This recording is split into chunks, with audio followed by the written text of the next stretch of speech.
So, as I was winding up with my day, so I came across a thought that I think कि मुझे आपसे share करना चाहिए.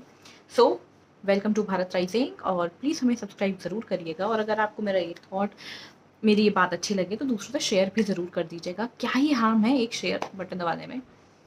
Many people say कि all religion are one and oneness in God and everything. ठीक है, I don't think so कि all religion are the same. Reason being कि people say कि मोक्ष and जन्नत और जन्ना और whatever जो भी बोला जाता है, not to be disrespectful, but मुझे नहीं पता actually कि उसको जन्नत बोलते हैं, जन्ना बोलते हैं, क्या बोलते हैं. That are the same thing. दोनों में सेम ही तो चीज़ें होती हैं इस्लाम में और हिंदुज़म में.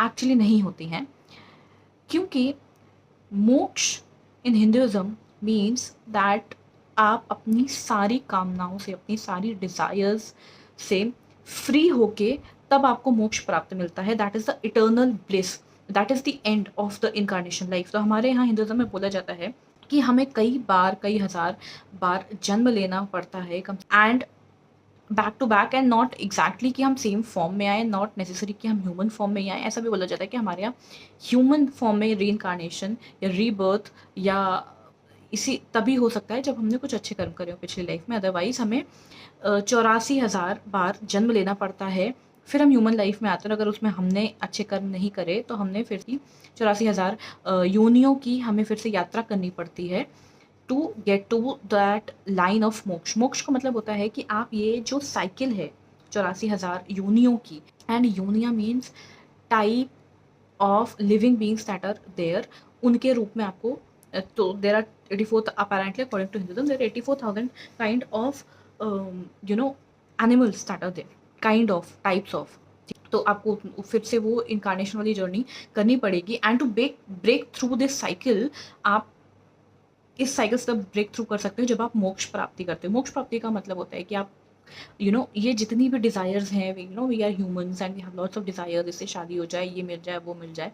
तो after breaking through all this desires, when you understand, when you feel कि ठीक है, God is the only being that is there and he is the eternal truth and वो आपको जब हम बोलते हैं बोधि ज्ञान हो जाता है, then you break through this cycle of reincarnation of 84,000 yonis and you reach मोक्ष.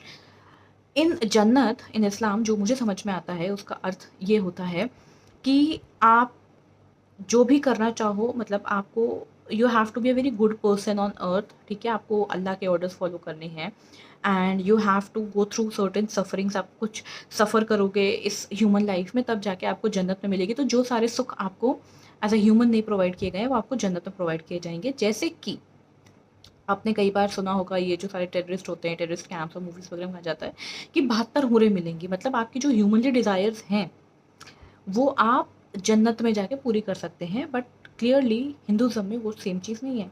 हिंदुज़म में मोक्ष मीन्स कि ये सारी जो चीज़ें होती हैं, जो हमारी डिज़ायर्स होती है, उसे हम माया बोलते हैं, मोह बोलते हैं, इन सब से ब्रेक थ्रू होने के बाद आपको मोक्ष प्राप्ति होती है. तब आपको समझ में आता है कि this is not what human life is meant for. Human life is meant for something much more which is मोक्ष. ठीक है, तो आई डोंट थिंक सो कि moksha and jannat are the same thing.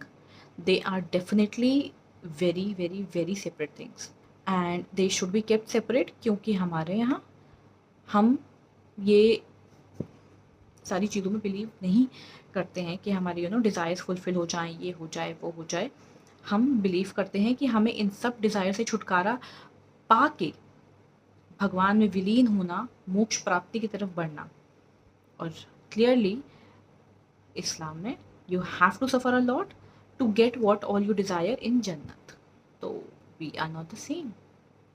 If you agree with me, comment down below and please share this video with other people. Thank you.